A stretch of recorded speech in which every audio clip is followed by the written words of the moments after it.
Blue Lock is not a sports manga or anime. And I know what you might say, well, how is that even possible? It is about football and so it is definitely a sports show. However, saying this is the same as saying that One Piece is a documentary about pirates, or Naruto is about real ninja training. And as you all know, that could not be farthest from the truth. I mean, I've never seen a pirate grab lightning as if it's rubber like Luffy did. And so One Piece is definitely not about real-life pirates. Instead, it is a fictional shonen story that is pirate-themed. And in the same vein, Blue Lock is no different. Blue Lock is a shonen show that is football themed, meaning that the sports aspect to Blue Lock takes a second seat to the fictional shonen writing, which by definition makes Blue Lock a shonen manga and anime, and this is honestly one of the biggest misconceptions about Blue Lock. A lot of people seem to think that Blue Lock is about football above anything else. Instead, it is not the case. Blue Lock is about character building. It's about the journey of Isagi from zero to hero. It is a story about the main character ascending to the #1 spot in his respective field, which obviously applies for Naruto, Deku, and Luffy. They are all shonen characters trying to ascend to the #1 spot in their respective fields, whether be the #1 hero, the Pirate King, the Hokage, or the best striker in the world. That's the true nature of Blue Lock, which is actually a good thing. It means that you don't really have to follow or watch real-life football in order to enjoy Blue Lock.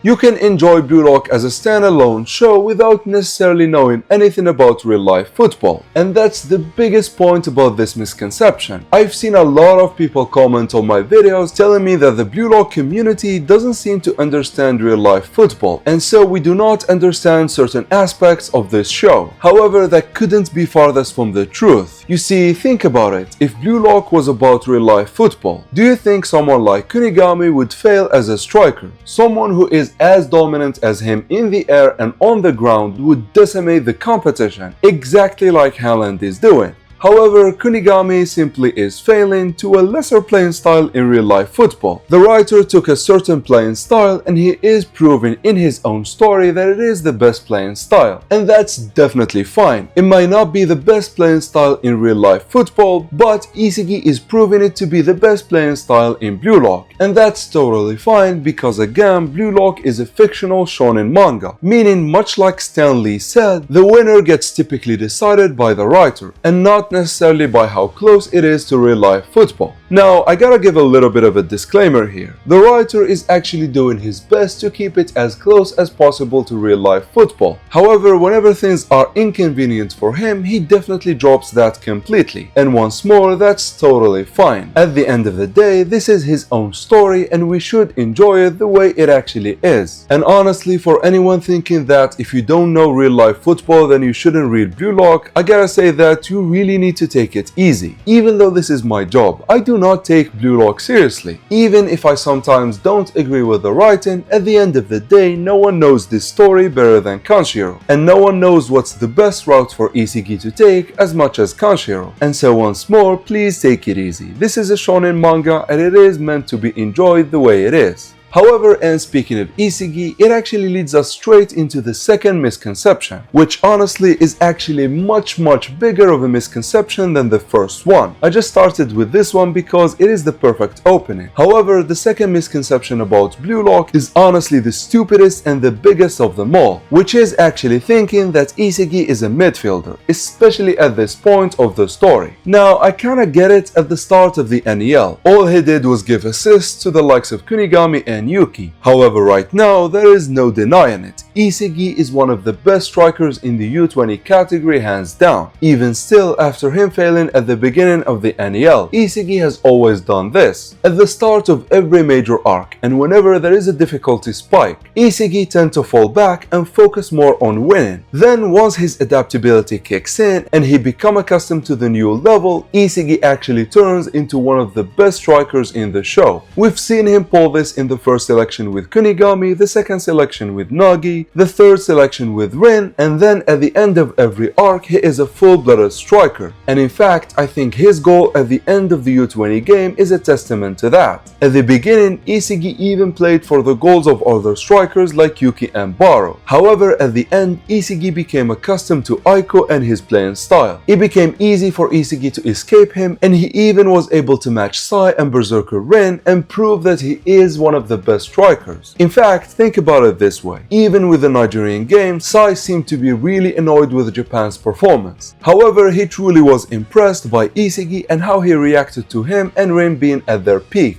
which actually prompted him to take interest in Isigi of all people. And as you all know, Sai takes interest in only the best of the best in terms of being strikers. However, this misconception actually gets much stupider when we look at Isigi post the Manshine City game. Isigi became very consistent at scoring. He does it whenever he gets the chance, proving that he is one of the best strikers. And I feel like if you look at his performance at the end of the Ubers game, and you look at his performance in the PXG game and in the Nigerian game, and you still think that he is a midfielder, then I guess you are reading Red Key. However, Isigi actually scoring at the end of the Nigerian and PXG game leads me straight to the third misconception of the video. However, this one is not like the one before where it is pure stupidity. This one is actually a more genuine misconception, which is actually people conflating between a pure striker and a full package striker. You see, I've already done a video on this, however, it is worth mentioning again. This whole misconception stems from Noah's statement. Noah saying that he is a better striker while Snuffy is a better overall player. And I feel like a lot of people actually conflated this with the difference between the types of strikers. You see, being a full package striker or a pure one has nothing to do with being individually or overall better. These are two different types of conversations. A pure striker is someone that tends to not get involved in the building of the attack, but actually he focuses only on turning 0 into 1, on turning an opportunity into a goal, which whenever I talk like this, I tend to think of someone like Shido.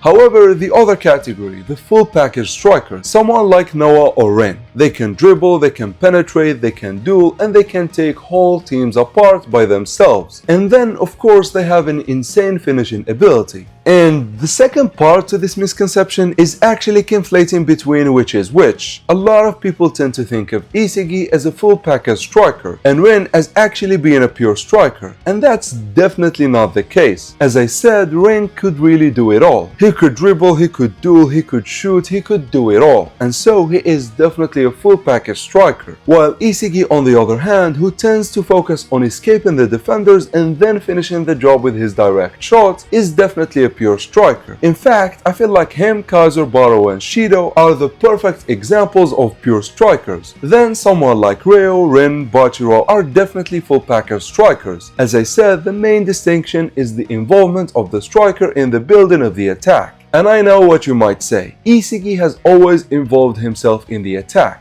And to that, I gotta say that he did it only due to necessity. He did it at first in the third selection because he wanted to prove himself. However, after he noticed Hiyori's insane talent, Isigi dropped all of that and actually focused on escaping Karasu and beating both Rin and Shido. And this actually extends into the NEL. Sure, while playing with Kuruna, he builds the attack. However, as I said, that's all due to necessity. When Isigi got his ultimate ally in Hiyori, or when he capitalized on Ness, he definitely did not get involved in the building of the attack. Instead, he focused on freeing himself and then finishing the job. And so I really hope I debunk this misconception about pure strikers versus full package strikers. And as a last point, I gotta say that being a pure striker or a full package striker doesn't really matter. What actually matters is your ability to score. And so for that, I gotta say there is no hierarchy between the two. In fact, I feel like that's the perfect segue into the next misconception, which is that being a striker automatically means that you are better than the other positions. For example, a midfielder or a defender. And what I mean by this is that I've seen a lot of people, especially at the start of the NEL, say that Kaiser is better than Sai because Kaiser succeeded as a striker while Sai failed. However, that's not really what happened.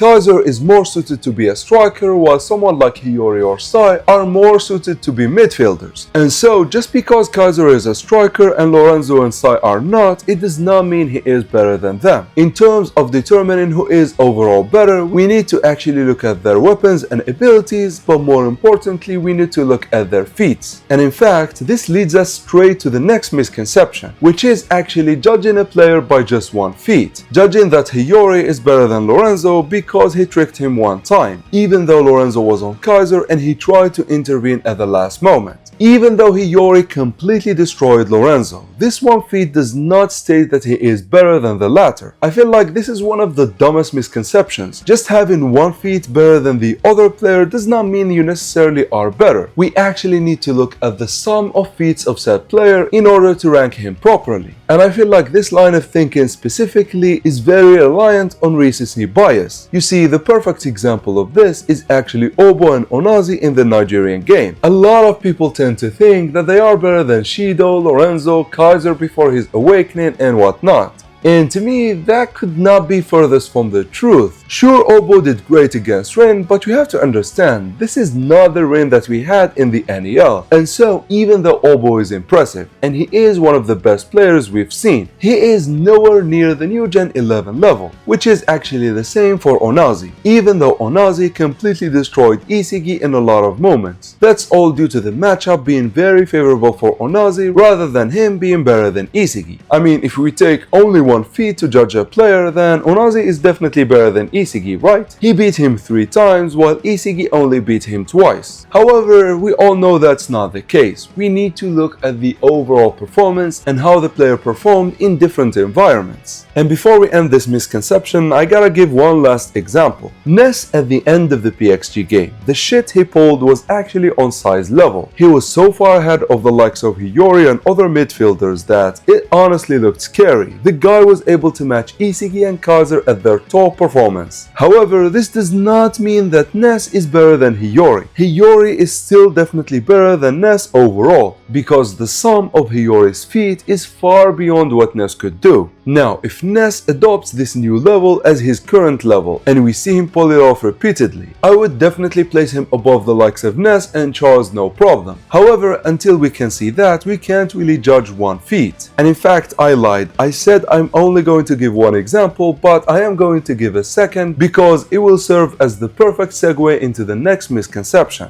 You see, as you all know, Isigi had Prince's number twice in the Manshine City game. Does that mean that Isigi is better than Prince? Absolutely freaking not. Prince is one of the best players in the world, and Isigi at that point was just a regular U20 player who just discovered Metavision. And so those two feats, even though impressive, they do not make Isigi better than Prince whatsoever. However, and speaking of Prince's performance in the Manshine City game, let's talk about the next misconception, which is Prince is not as impressive as the other master strikers we've seen in the NEL. And I feel like this misconception is due to the writer's portrayal. The writer never really explained what went down in the Manshine City game. And so a lot of people have this misconception that Noah is infinitely better than Prince, and that Prince is the worst master striker on the pitch. However, let me lay it out for you guys. You see, sure, in that game Noah definitely had Prince's number. However, think about it how it came. Think about how Noah was able to counter Prince. While the latter was focused on actually scoring, Noah had one thing in mind, and that's stopping Prince. Even when it came to scoring, he decided to actually not score just so he can avoid going one-on-one against Prince. And that's specifically what I am talking about. I truly believe in terms of dominance on the pitch and in terms of sheer power, no one, and I mean no one, comes close to Chris Prince. He dominates individual interactions on the pitch with a firm fist, and he reigns with terror over this aspect.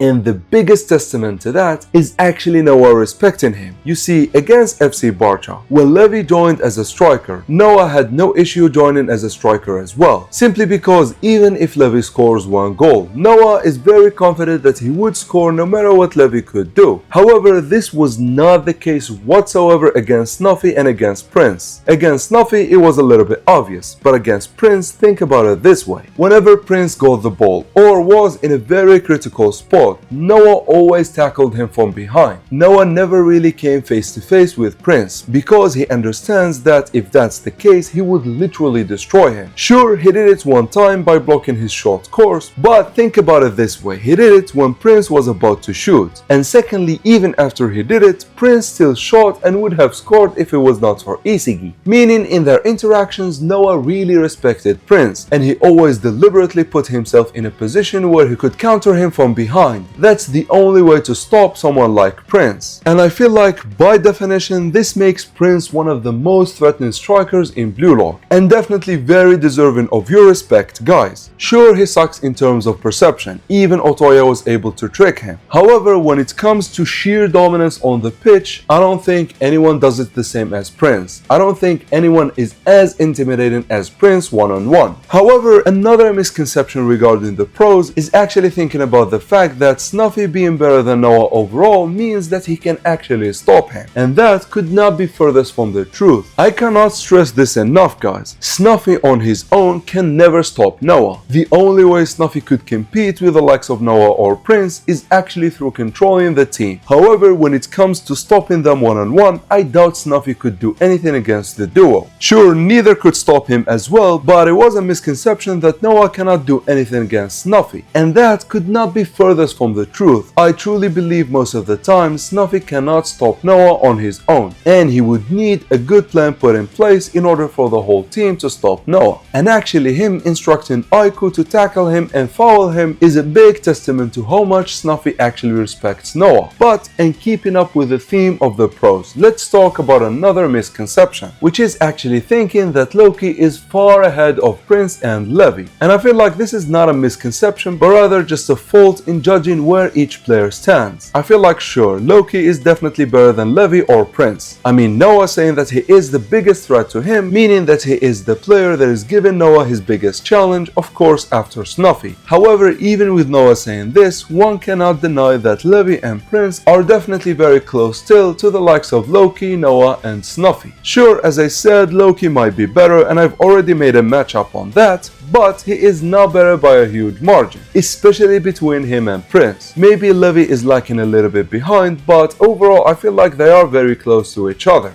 Speaking of Loki and him being a pro despite being a new Gen 11, let's talk about the next misconception. Sai never really went pro. However, if we go back to chapter 4, when that interviewer had a conversation with Sai, it was revealed that the only reason why Sai was not recruited for the main Real team is actually because he is foreigner, and the Spanish regulations prohibit contracts like this for foreigners that are minors. However, this does not take anything from him. He is still the same as Bunny, meaning he is with the tier of the U20 players that went pro. However, for the next misconception, I am actually going to stray away from talking about Sai, as I feel like this misconception is a little bit personal with me because I love this subject so much. You see, I've seen a lot of people think that if you are restriction or you are freedom, it means you suck at the other environment. However, that's not the case. That's not the meaning behind restriction or freedom. Being restrictive or freedom type means that you're only able to reach your best performance when you are in that environment. However, it does not mean the player is actually bad in the other environment. And I feel like the biggest example of this are Rin and Kaiser. Even though we know both are restriction, they both did wonders when they were freedom type. Even though they are restriction, they found a lot of success in freedom type environment.